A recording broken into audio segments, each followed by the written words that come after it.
अस्सलामुअलैकुम students, welcome back to my channel master study zone. Students, आज की इस वीडियो में हम डिस्कस करेंगे chemistry class 9 chapter number 5 energetics की एक्सरसाइज को, एमसीक्यूज एंड शॉर्ट क्वेश्चंस को।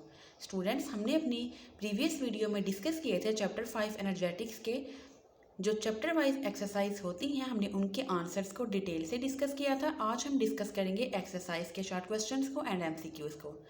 स्टूडेंट्स, अपना लेक्चर स्टार्ट करने से पहले मैं आपको बता दूं, अगर आपको मेरे प्रीवियस लेक्चर में कोई कन्फ्यूजन हो, आपका कोई क्वेश्चन हो, तो आप मुझे कमेंट सेक्शन में मैसेज कर सकते हैं। इसके अलावा स्टूडेंट्स, आपको क्लास 9 के किसी भी सब्जेक्ट में, चाहे वो मैथ है, केमिस्ट्री है, इंग्लिश है, बायोलॉजी है, आपको किसी भी सब्जेक्ट में कोई कन्फ्यूजन हो, आपको कोई नोट्स चाहिए, आपको किसी भी एक्सरसाइज का कोई सोल्यूशन चाहिए, आप मुझे कमेंट सेक्शन में मैसेज कर सकते हैं। इंशाल्लाह मैं आपकी प्रॉब्लम को सॉल्व करने की पूरी कोशिश करूँगी। आइए स्टूडेंट्स, चलते हैं अपने आज के लेक्चर की तरफ। फर्स्ट ऑफ ऑल हम सॉल्व करेंगे एक्सरसाइज को। स्टूडेंट्स, आपका फर्स्ट वाला एमसीक्यू है, the following reaction is an exothermic reaction. Students, आपको रिएक्शन दिया गया है जिसमें H2 + Cl2 कंबाइन होकर आपको दे रही हैं 2HCl। और देखिए स्टूडेंट्स की रिएक्शन किसकी प्रेजेंस में हो रहा है, सनलाइट की। तो स्टूडेंट्स में बोल रहे हैं कि कहाँ से आपको H2 एंड Cl2 के बॉन्ड्स को ब्रेक करने के लिए आपको एनर्जी कहाँ से मिलेगी। स्टूडेंट्स, फर्स्ट एमसीक्यू का करेक्ट ऑप्शन है B, from sunlight. Second MCQ है students, which of the following reactions heat which of the following reactions has the least value of activation energy. Students, इसका correct option है C. Third MCQ है, formation of which hydrogen halide from the elements is an endothermic reaction. Students, इसका correct option है आपका D. Third वाले का correct option D है। Fourth one है स्टूडेंट्स, एनारोबिक रेस्पिरेशन की प्रोडक्ट्स कौन कौन सी हैं। तो स्टूडेंट्स, फोर्थ वाले का करेक्ट ऑप्शन है सी। फिफ्थ वाला एमसीक्यू है, आपने बताना है कौन सा ग्राफ शो कर रहा है रिवर्सिबल रिएक्शन को। स्टूडेंट्स, 5 वाले का करेक्ट ऑप्शन है बी। जी स्टूडेंट्स, एमसीक्यू नंबर 6 है, when does it show when a chemical reaction is exothermic. Students, 6 वाले का करेक्ट ऑप्शन है ए। स्टूडेंट्स, एमसीक्यू नंबर 7 है, when NaOH and HCl are mixed the temperature increases. तो ये क्या show करेगा, द रिएक्शन इज। स्टूडेंट, 7 का करेक्ट ऑप्शन है D, exothermic with a negative enthalpy change. Students, 8 वाला एमसीक्यू है, the average bond dissociation energy for CH bond value आपको given है 412 kilo joule per mole. Which of the following process will have the enthalpy change close to 412 kilo joule per mole. Students, 8 वाले का correct option है D. 9 वाला MCQ है students, the average bond energy for oxygen and oxygen double bond oxygen are 146 and 496 kilo joule per mole. आपने students find करना है, find the enthalpy in kilo joule per mole for the following reaction. तो students, 9 वाले का correct option है ए। Students, मैं आपको बताऊंगी किस तरह से हम एंथैल्पी चेंज को जो है वो कैलकुलेट करते हैं। जब आप एक्सरसाइज के क्वेश्चंस करेंगे तो उसमें आपको वैल्यूज़ गिवन होंगी, आपने एंथैल्पी चेंज फाइंड आउट करना होगा, तो आपको समझ आ जाएगी हम किस तरह से किसी भी रिएक्शन में एंथैल्पी चेंज को फाइंड आउट करते हैं। तो स्टूडेंट्स, 9 वाले का आप करेक्ट ऑप्शन लगाओगे ए, -102 kilo joule per mole. Students, 10 वाला एमसीक्यू है, why does the following exothermic reaction not occur. Students, 10 वाले का करेक्ट ऑप्शन है C, the change from diamond to graphite has high activation energy. Students, MCQ हमने solve कर लिए, अब हम डिस्कस करते हैं एक्सरसाइज के शॉर्ट क्वेश्चंस को। स्टूडेंट्स, क्वेश्चन नंबर 2 का फर्स्ट पार्ट है, what is the difference between enthalpy and enthalpy change. जी स्टूडेंट्स, इसका आंसर हम डिस्कस करेंगे बुक पेज नंबर 69 पे। स्टूडेंट्स, इंथैल्पी की डेफिनेशन देखिए, मैंने मार्क कर दिया है। Enthalpy is the measurement of energy in the thermodynamic system. The quantity of enthalpy is equal to total heat content of a system. Enthalpy of a system is represented by H. Then उसके बाद students, page के last में देखिए मैंने आपके लिए definition लिखी है इंथैल्पी चेंज की, तो आप लिखोगे it is the difference in enthalpy between initial and final state of system. It represent energy difference between two state. ये लिखने के बाद स्टूडेंट्स आप लिखोगे द चेंज इन इंथैल्पी, या फिर आप कह सकते हो enthalpy change which a system undergoes is represented by delta H. आपके बुक में लिखा है, मैंने मार्क भी कर दिया है। तो स्टूडेंट्स, ये आपके क्वेश्चन नंबर 1 का आंसर है। स्टूडेंट्स, हमारा क्वेश्चन नंबर 2 है, why is breaking of bond is an endothermic process. Students, इसका आंसर बुक में ही मैंने सामने देखे लिख दिया है। Breaking of bond is an endothermic process because it require energy to overcome the attractive forces, so the energy is absorbed to break the bonds. Next student हमारा क्वेश्चन नंबर 3 है, depict the transition state for the following reaction. आपने transition state लिखनी है H2 + Cl2 gives to 2HCl। Students इसका answer मिलेगा आपको page number 75 पे।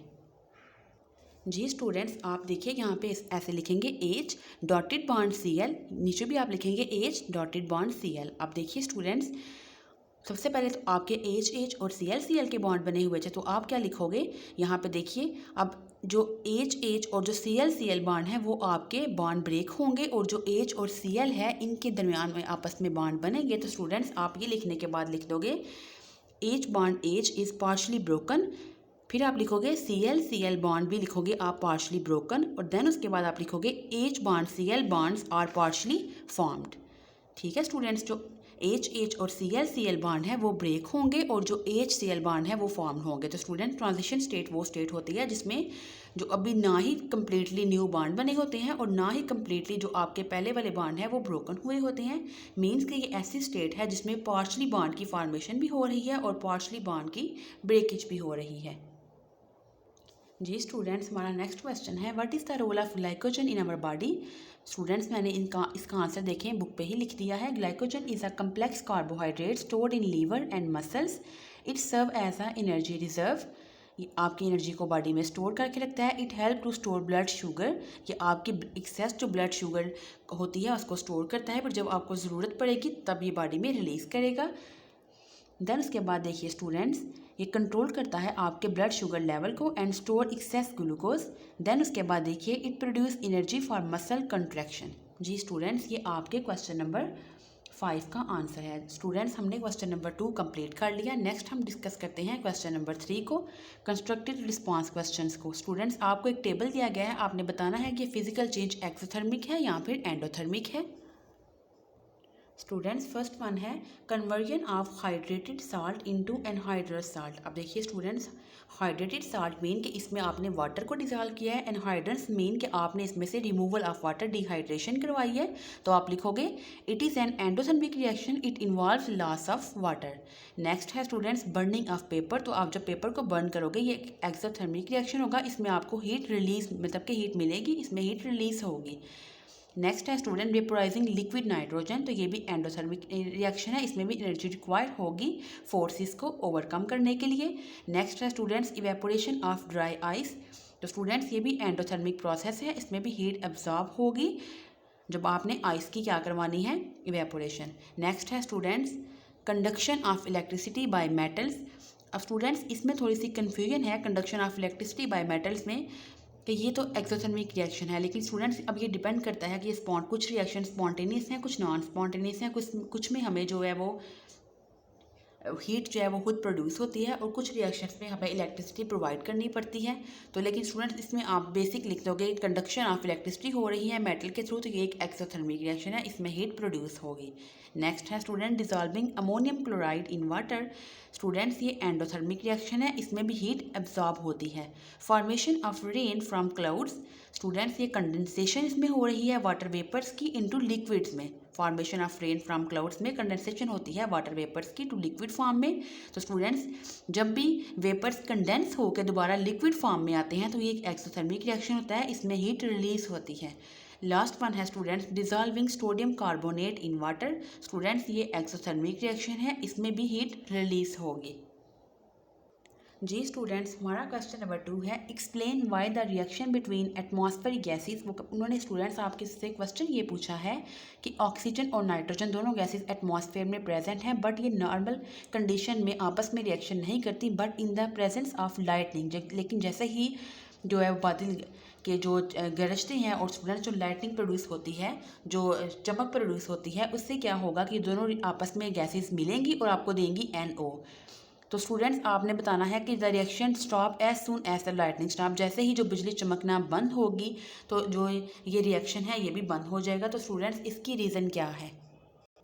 Students इसकी रीज़न आप लिखोगे the reaction between N2 and O2 has high activation energy.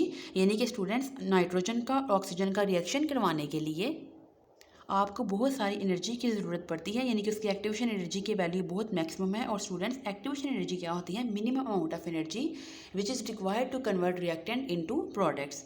तो इसलिए ये एक बैरियर है कि अनफेवरेबल है कि ये रिएक्शन नहीं हो सकता। बट जैसे ही लाइटनिंग होगी, जब बिजली चमकती है, तो स्टूडेंट्स उसके नतीजे में हाई टेम्परेचर, यानी कि कम से कम आपके पास 30,000 केल्विन टेम्परेचर जो है वो प्रोड्यूस होता है।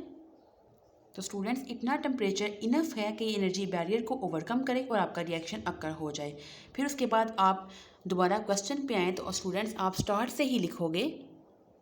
स्टूडेंट्स आप यहाँ से स्टार्ट करोगे, as soon as the lightning stop. जैसे ही लाइटनिंग स्टॉप होगी तो आपका रिएक्शन क्यों जो है वो स्टॉप हो जाएगा? Because the temperature drops. दोबारा से टेम्परेचर जो है वो डिक्रीज होगा तो आपका रिएक्शन वहीं पे स्टॉप हो जाएगा। नेक्स्ट आगे स्टूडेंट्स, हमारा क्वेश्चन नंबर 3 भी बिल्कुल इसी बेस पे है।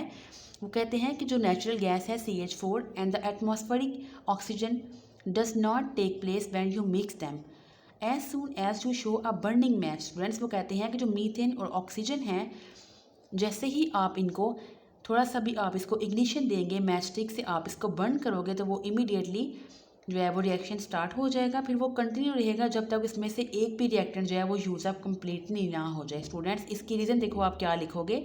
इसकी भी स्टूडेंट्स रीज़न बिल्कुल सेम ऐसे है। सबसे पहले आप पॉइंट लिखोगे इग्निशन, यानी कि ignition provides energy to overcome activation energy. Second point आप लिखोगे अब स्टूडेंट्स ये एक एक्सोथर्मिक रिएक्शन है, यानी कि जब आप मीथेन को और ऑक्सीजन गैस को ये मिक्स होती हैं तो स्टूडेंट्स ये एक्सोथर्मिक रिएक्शन है, इसमें हीट रिलीज़ होती है। अब स्टूडेंट्स ये एक हाईली एक्सोथर्मिक रिएक्शन है, मींस कि इतनी एनर्जी रिलीज़ करेगा कि अब आपका जो एनर्जी बैरियर था शुरू में, जब आपने इसको स्टार्ट थोड़ी सी इग्निशन दी मैच स्टिक से, तो स्टूडेंट्स अब आपका वो एनर्जी बैरियर जो है वो ओवरकम हो गया है और ये एनर्जी बैरियर फिर जो है वो सस्टेन करेगा, रिएक्शन को जारी रखेगा आपके।